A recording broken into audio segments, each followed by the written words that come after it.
მოგესალმებით, დავიწყოთ ბიზნეს ინსაიდერი, დღეს ოდნავ განსხვავებულად, მაგრამ ვრცელი ანალიტიკით ვიქნებით ჩვენ წარმოდგენილები, მოგეხსენებათ ხვალ ადგილობრივი თვითმმართველობის არჩევნებია საქართველოში, თბილისში, საქართველოს ყველა მუნიციპალიტეტში და მე აბსოლუტურად დარწმუნებული ვარ, რომ ხვალ საქართველოს მოქალაქეები კიდევ ერთხელ გააკეთებენ სწორ განვითარებაზე ორიენტირებულ არჩევანს და რაც ყველაზე მნიშვნელოვანია, ჩვენ კიდევ ერთხელ უნდა დავამტკიცოთ, რომ ამ ქვეყანაში ჩვენ ბედს განსაზღვრავთ ჩვენ საქართველოს მოქალაქეები და ვართ ყოველთვის მშვიდობაზე და განვითარებაზე ორიენტირებულები. თუმცა დღევანდელი ანალიტიკაც სწორედ ამ ნაწილით გვინდოდა რომ წაგვეყვანა, სწორედ ამიტომ აღვნიშნავ, რომ ოდნავ განსხვავებულ სტილში წავალთ, მაგრამ შევხედავთ როგორც იმედზე ბიზნეს ინსაიდერში ყოველთვის ასე ვთქვათ ვაკეთებთ ფაქტებზე ორიენტირებულ მაჩვენებლებს. შესაბამისად, ჩვენ დღევანდელ ანალიტიკაში წარმოგიდგენთ შემდეგ სურათს, ასე ვთქვათ,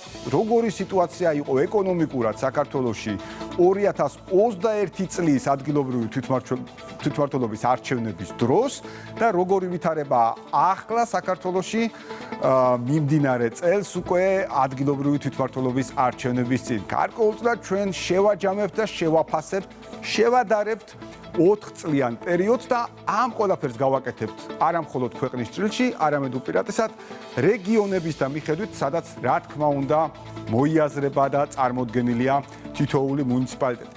თუმცა რა თქმა უნდა პირველ რიგში შევხედოთ გენერალურ სურათს, რომელიც ამ პერიოდში გვაქვს წარმოდგენილი, პირველი დიაგრამა თუ შეიძლება მონაცემები მაქსიმალურად ახალია, რაც დათვლადი იყო, ცხადია, შესაბამისად მაჩვენებელთან მიმართებაში და მოდით შევხედოთ ვითარებას 2021 წელს საქართველოში ხედავთ ჩვენ თლიანი შიდა პროდუქტის მაჩვენებელს, რომელიც არის აქ წარმოდგენილი, რომელიც არის 60 მილიარდზე მეტი, ამ შემთხვევაში დაახლოებით 61 მილიარდამდე და რა ვითარება იყო 2024 წლის ბოლოს 92 მილიარდამდე, 91 მილიარდზე მეტი, თან არ უნდა დაგვავიწყდეს უკვე 2025 წლის მიმდინარე ეკონომიკური ზრდა, 8 თვის საშუალო ეკონომიკური ზრდის მაჩვენებელი, რომელიც განისაზღვრება თითქმის 8%-ით, 7.9%.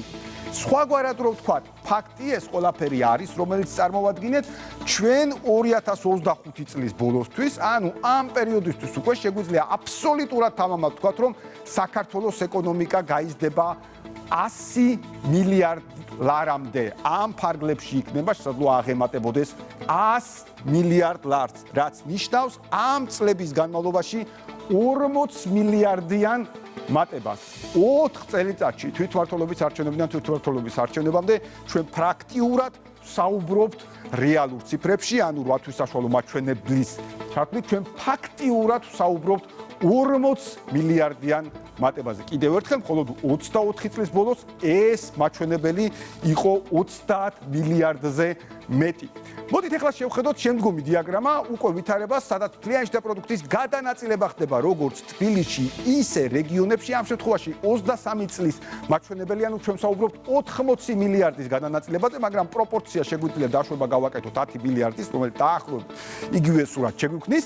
ხედავთ ვითარებას თბილისში ზრდას, ასევე თლიანი შიდა პროდუქტის დაახლოებით 12 მილიარდის პლუს 10 მილიარდის პროპორცია, როგორც უკვე ვთქვით, და 8 მილიარდის პროპორციას კიდევ ერთხელ 3 წლის მაჩვენებელია 21-23-ის 8 მილიარდის ნაწილი პლუს კიდევ ერთხელ 10 მილიარდის პროპორცია ამ შემთხვევაში, რომელიც არის წარმოდგენილი რეგიონებში. ანუ ჩვენ ვხედავთ, რომ როგორ იზრდება როგორც თბილისში, ისე საქართველოს რეგიონებში ეკონომიკა. მაგრამ მოდით უფრო დეტალებში ჩავიდეთ, მოდით თითოეული რეგიონი მიმოვიხილოთ ამ შემთხვევაში და ვნახოთ ვითარება ბიზნესის ბრუნვის, პროდუქციის გამოშვების, დამატებული ღირებულების შექმნის, დასაქმების, შემოსავლების მიმართულებით, ტურიზმის ნაწილი, რომელიც ასევე ბუნებრივია ჩვენი ერთ-ერთი წამყვანი მიმართულება, თუ როგორ ხდება ამ კუთხით რეგიონებში გადანაწილება. შემდგომი დიაგრამა, სადაც პირველ რიგში შევხედოთ სურათს, რომელიც შეეხება ბიზნესის ბრუნვას. ვითარება, რომელიც არის საქართველოს რეგიონებში, ხედავთ ამ შემთხვევაში აჭარის მაჩვენებელს, როგორც განსაკუთრებით მაღალი, მაგრამ დავაკვირდეთ ჩვენ აბსოლუტურად ყველა რეგიონის მაჩვენებელს. გურია, იმერეთი, კახეთი, მცხეთა-მთიანეთი, რაჭა-ლეჩხუმი, სამეგრელოს ზემოსვანი, სამცხე-ჯავახეთი, ქვემო ქართლი, შიდა ქართლი. აბსოლუტურად ყველგან არის დაფიქსირებული ბიზნესის ბრუნვის ზრდის მაჩვენებელი. რა თქმა უნდა, ეს კონკრეტული ფაქტი მეტყველებს შემდეგზე, რომ მთლიანობაში ქვეყანაში არის შესანიშნავი ბიზნეს გარემო, ბიზნესის კეთებისთვის და რა თქმა უნდა, ეს გარემო გადაითარგმნება რეგიონებში. რეგიონული აქტივობა ამ პერიოდში იზრდება. დიახ, სწორედ 4 წლის განმავლობაში თვითმმართველობის არჩევნებიდან არჩევნებამდე თითოეულ მუნიციპალიტეტში, რომელიც აი ამ რეგიონებშია წარმოდგენილი, ბიზნეს აქტივობა არის გაზრდილი. საქართველოს თითოეულ მუნიციპალიტეტში ბიზნესი იზრდება.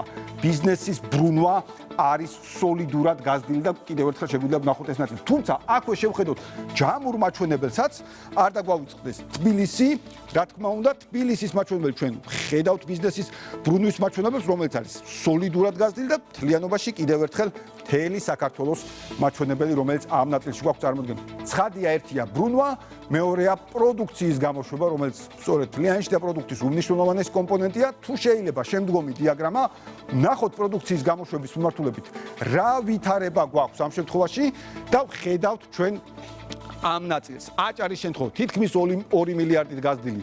იმერეთის შემთხვევა, როცა ლაპარაკია 500 მილიონი და მეტის ზრდაზე. მთელი რიგი რეგიონები, სადაც ლაპარაკია 300 მილიონის, 400 მილიონის, 800 მილიონის, მილიარდის ზრდაზე ამ შემთხვევაში პროდუქციის გამოშვების მიმართულებით, ნახოთ განსაკუთრებით აქტიური რეგიონები ამ შემთხვევაში კიდევ ერთხელ, რა თქმა უნდა, აჭარა გამორჩეულია და ხედავთ ამ ნაწილს, თუმცა საკმაოდ დინამიურია ზრდა. იმერეთის შემთხვევაში მართლაც საოცარია და კახეთის, ცხეთამთიანეთის შემთხვევაში, რომელიც ამ ნაწილში გვაქვს, გააქტიურებულია ბუნებრივია რაჭა-ლეჩხუმის მაჩვენებელი, ხედავთ თქვა ჩვენ ამ შემთხვევაში ის ტენდენციას სამეგრელოს ნაწილი, სამცხე-ჯავახეთის და ქვემო ქართლის დინამიურ ნაწილს ხედავთ და ჩემი შიდა ქართლი, რა თქმა უნდა, არ მინდა ამ შემთხვევაში ჩემი მშობლიური შიდა ქართლი დამეჩაგროს, ამ ნაწილში ხედავთ საკმაოდ სოლიდურ ზრდას, როცა ლაპარაკია მილიარდზე მეტ მაჩვენებელზე. ცხადია, ეს ყველაფერი გვაჩვენებს რეგიონული განვითარების დინამიკას. თითოეული ქალაქ, თითოეული მუნიციპალიტეტი, რომელიც ამ რეგიონშია წარმოდგენილი, ბუნებრივია სწორედ ამ პროდუქციის გამოშვების, პროდუქციის შექმნის მონაწილეა. ნახოთ ვითარება კიდევ ერთხელ ამ შემთხვევაში თბილისშიც, ვინაიდან ცხადია, ჩვენი დედაქალაქია თვითმმართველობის, ჩვენ დედაქალაქშიც გვაქვს თვითმმართველობის არჩევნები, ამ შემთხვევაში ზედმეტია, თუმცა რაოდენობრივ მაჩვენებელს ვიღებთ და ხედავთ თბილისში დინამიკას ამ კუთხით, ისევე როგორც მთლიანი ტენდენცია საქართველოს შემთხვევაში. კიდევ ერთხელ 2021-2024 წელია შედარებული ერთმანეთს. კონკრეტული მაჩვენებელი თვითმმართველობის არჩევნებიდან თვითმმართველობის არჩევნებამდე პერიოდი. შევხედოთ შემდგომ ვითარებას, თუ როგორ იქნება ქვეყანაში დამატებული ღირებულება, შემდგომი დიაგრამა თუ შეიძლება და შემდგომი დიაგრამიდან გამომდინარე ჩვენ ვხედავთ ვითარებას დამატებული ღირებულების შექმნა. კვლავ, რა თქმა უნდა, ამ შემთხვევაში რეგიონების ჭრილში ჩვენ ვხედავთ აჭარის მაჩვენებელს, სოლიდურია გურიის შემთხვევაში.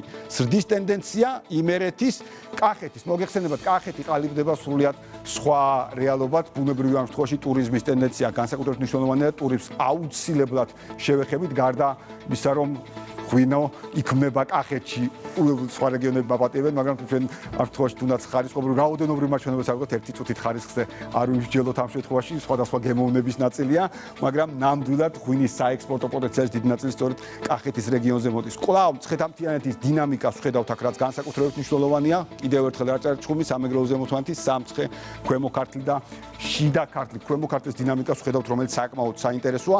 რა თქმა უნდა, თბილისის მაჩვენებელი კიდევ ერთხელ დამატებული ღირებულების შექმნის ნაწილში გვაქვს და მთლიანად საქართველოს ეკონომიკა. კვლავ თვითმმართველობის არჩევნებიდან თვითმმართველობის არჩევნებამდე 2021-2024-ის ჩათვლით ამ შემთხვევაში და კიდევ ერთხელ თითოეული ამ მაჩვენებლის განხილვის დროს ჩვენ აუცილებლად უნდა გავითვალისწინოთ ერთი ტენდენცია, რომ ახლა ჩვენ უკვე გვაქვს რათვის მაჩვენებლები, უბრალოდ პირდაპირ შესაძლებელი არ არის ამ ნაწილში, თითოეული ეს მაჩვენებელი დამატებული ღირებულება, ბიზნესის ბრუნვა, პროდუქციის შექმნის ნაწილი, თითოეული ეს მაჩვენებელი დინამიკაში, ანუ 7.9%-იანის და თითქმის 8%-იანის და მხოლოდ 8 თვის მონაცემით გვაქვს. ანუ ეს ყველაფერი ახლა ხვალინდელი თვითმმართველობის არჩევნებამდე, რა თქმა უნდა, კიდევ უფრო დინამიური ციფრია, თუ ამას უშუალოდ თვეების მიხედვითაც გამოვიტანდით და არა წელზე დავამკვიდრებთ. შემდგომი დიაგრამა თუ შეიძლება, სადაც ჩვენ ხედავთ საკმაოდ საინტერესო მაჩვენებებს, რომელიც აღვნიშნეთ უკვე ვიზიტორებთან მიმართებაში ქვეყანაში, ჩვენ არა ერთხელ გვისაუბრია ტურიზმის განვითარების ტენდენციაზე, მაგრამ არა ესე დეტალურად, არა რეგიონების ჩაშლის კუთხით. ამ შემთხვევაში შევხედოთ, რა თქმა უნდა, თბილისის დინამიკას ხედავთ რა თქმა უნდა აჭარას იმერეთ სოლიდურს და კვლავ კახეთში მცხეთამთიანეთის მაჩვენებელს სამცხეს ქვემო ქართლის და მთლიანობაში სხვა რეგიონების დარგვალებულ მაჩვენებელს ანალიტიკს როგორცაც ხედავთ 2022 წელია თუ აქ ყურადღებას მივაქცევთ არა 21 ამ შემთხვევაში ვინაიდან პანდემიის აღდგენის შემდგომ პერიოდს უყურებთ ჩვენ 22-24-ის მაჩვენებელია და მინდა გითხრათ რომ ამ შემთხვევაში 25-ის მაჩვენებლები რაც გვაქვს ანუ ამ დრომდე არსებული მაჩვენებლები ეს დინამიკა საოცრად მაღალია თუმცა ამ დინამიკას კიდევ ერთხელ არჩევნებიდან არჩევნებამდე ხედავთ ტენდენციას რა მოაქვს ტურიზმს ხშირად არის ხოლმე ამ თემაზე საუბარი შემდგომი დიაგრამა თუ შეიძლება უბრალოდ ერთი მაგალითი ჩვენ ტურიზმის კლასტერულ განვითარებაზე უამრავი შეგვიძლია ვიმსჯელოთ მაგრამ ერთი მაგალითით შეგვიძლია გარკვეულწილად შემოვიფარგლოთ ამ ნაწილში მოდით შევხედოთ სასტუმროების რაოდენობას ელემენტარულად რომელიც გვაქვს როგორ ხდებოდას და ვინაიდან სასტუმროების რაოდენობის დის შემთხვევაში ჩვენ რაც ხედავთ ჩვენ ხედავთ დასაქმების მაჩვენებლის დაშ ჩვენ ხედავთ ხელფასების მატებას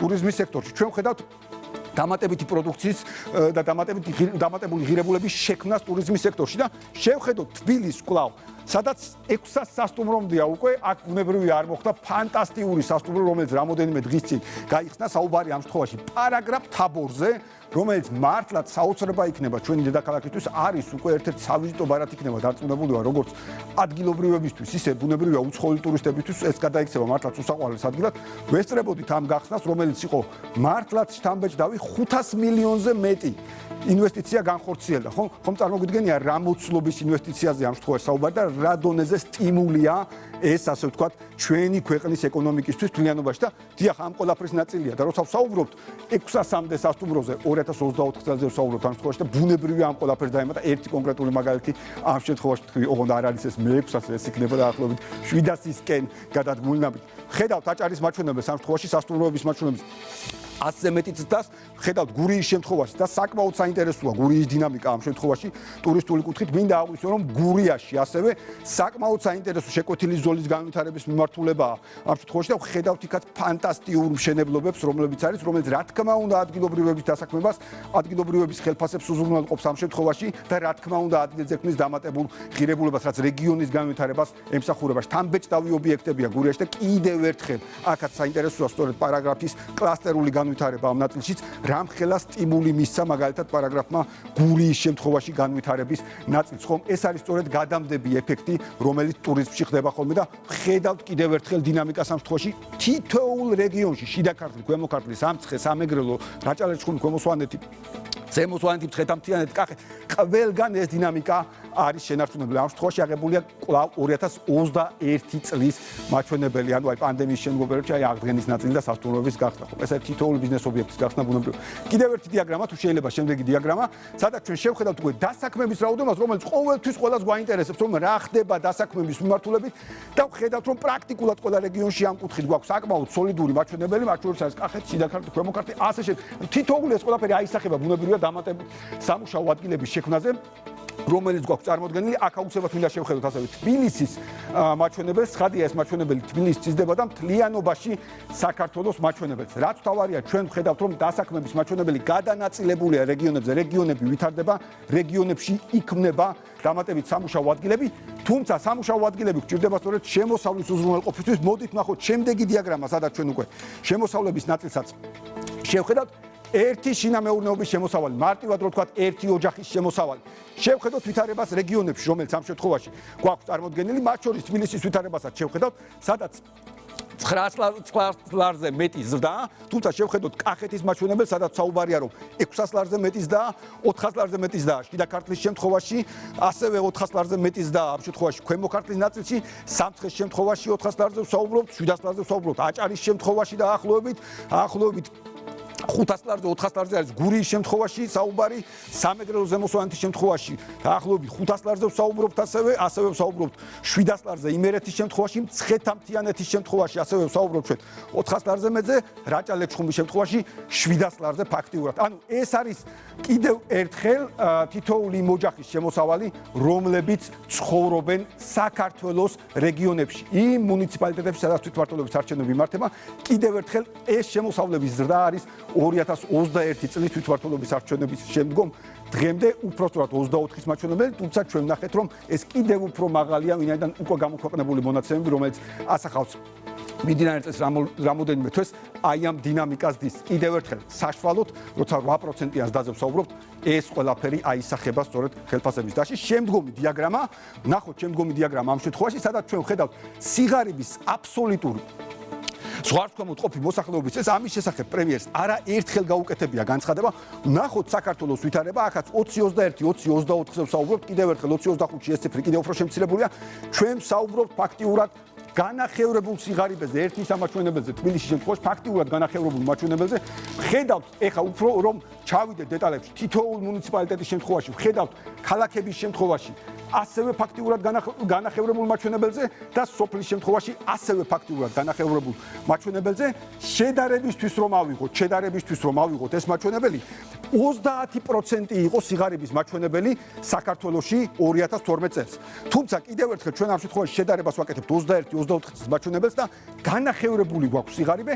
ამ ტემპით კიდევ ერთხელ ეს არის 24-ის ბოლოს მაჩვენებელი. კიდევ უფრო მეტად არის შემცირებული სიღარიბის მაჩვენებელი, კიდევ უფრო ქვემოთ არის ეს, კიდევ ერთხელ 8%-იანი და უზრუნველყოფს ამ ნაწილს და ის რადგან ბატონი პრემიერი საუბრობდა, სულ რამოდენიმე წელიწადში ჩვენ შევძლებთ უმუშევრობის მაჩვენებლის განულებას ფაქტიურად ნულთან ახლოს. კიდევ ერთხელ 4 წელიწადში მოხერხდა მხოლოდ განახევრების ნაწილი და ამ დინამიკით კიდევ უფრო მაღალი ტემპი გვექნება ჩვენ შემდგომი 4-5 წლის განმავლობაში. დიახ, ნულთან ახლოს ვითრიალებთ და ბოლო დიაგრამა რა მაძლევს ოპტიმიზმის საფუძველს ამ შემთხვევაში. მოდით შევხედოთ ეკონომიკური ზრდის არა მხოლოდ ფაქტს, რომელიც საქართველოს ჩვენ არაერთხელ აღვნიშნეთ, რომ არის დაახლოებით 8%, არამედ შევხედოთ საერთაშორისო საფინანსო ინსტიტუტების პროგნოზებს. შევხედოთ მხოლოდ ბოლო პროგნოზებს, 4 დიდი საერთაშორისო საფინანსო ინსტიტუტიდან 3-ის მაჩვენებელს. სულ რამოდენიმე დღის წინ, 2 დღის წინ, 3 დღის წინ გამოქვეყნებულ აზიის განვითარების ბანკის პროგნოზს, სადაც 6%-დან აზიის განვითარების ბანკმა საქართველოს ეკონომიკური ზრდის მაჩვენებელი 7-მდე გაზარდა. შევხედოთ საერთაშორისო სავალუტო ფონდის მაჩვენებელს, რომელიც ამ შემთხვევაში 6%-დან 7.2-მდე ზრდის და ბოლოს მინდოდა მომეტოვებინა სწორედ ევროპის რეკონსტრუქცია განვითარების ბანკის, ევროკავშირის, ევროპის ყველაზე მსხვილი საერთაშორისო საფინანსო ინსტიტუტი ასევე ამბობს, რომ საქართველოს სწორი მიმართულებით ვითარდება და ეს სწორი მიმართულებით განვითარება არის სწორედ 6-დან 7%-მდე გაზრდა. უფრო მეცაც ვიტყვი ევროპის რეკონსტრუქცია განვითარების ბანკზე, წლის ჭრილში, გასულ წლის სექტემბრიდან ამ წლის სექტემბრამდე 2.4% არის გაზრდილი. ორჯერ გადახედა EBRD-მა, ევროკავშირის ყველაზე მსხვილმა ფინანსურმა ინსტიტუტმა საქართველოს ეკონომიკას და ორჯერ შეაფასა როგორც პოზიტიური. კიდევ ერთხელ ეს ყველაფერი ეს სიკეთე ნაწილდება რეგიონებზე 8 თვის საშუალო მაჩვენებელი 7.9% ჩვენ ვთქვით, სწორედ ეს უზრუნველყოფს 100 მილიარდიან ზრდას და უბრალოდ შედარებისთვის მინდა გითხრათ 100 მილიარდამდე ჩვენი ეკონომიკა ძალიან ახლოს არის 100 მილიარდთან. შედარებისთვის მინდა გითხრათ, რომ 2012 წელს საქართველოს ეკონომიკა იყო ამის მეოთხედი. აი ამის მეოთხედი იყო თითქმის 100 მილიარდის თითქმის მეოთხედი 28 მილიარდამდე იყო საქართველოს ეკონომიკა 27 და რაღაც. რეალურად ჩვენ განუხრელად ვითარდებით, საქართველოს დინამიურად იზრდება და ჩვენ ნახეთ, რომ ეს ზრდა არის გადანაწილებული რეგიონებში. კიდევ ბევრი ნაწილის თქვა შეიძლება სწორედ ის წარმატებული ინფრასტრუქტურული პროექტები, რომელიც ახლა ხორციელდება რეგიონებში, სწორედ უზრუნველყოფს რეგიონებში დოულათის კიდევ უფრო მეტ გადანაწილებას. დიდი მადლობა კიდევ ერთხელ. დღეს ბიზნეს ინსაიდერი ამით დასრულებულია. ხვალ თვითმმართველობის არჩევნებია. კიდევ ერთხელ საქართველოს თითოეულ მოქალაქეს მოუწოდებ აქტიურობისკენ. რა თქმა უნდა, მივდივართ ყველანი არჩევნებზე. ვიღებთ სწორ გადაწყვეტილებას და მე დარწმუნებული ვარ, რომ 4 წლის შემდგომ ჩვენ ვისაუბრებთ სიღარიბის განულებულ მაჩვენებელზე, შემოსავლების მნიშვნელოვნად გაზრდილ მაჩვენებელზე და რა თქმა უნდა, წარმატებულ ქვეყანაზე. დიდი მადლობა, ჩვენ შევხვდებით ორშაბათს.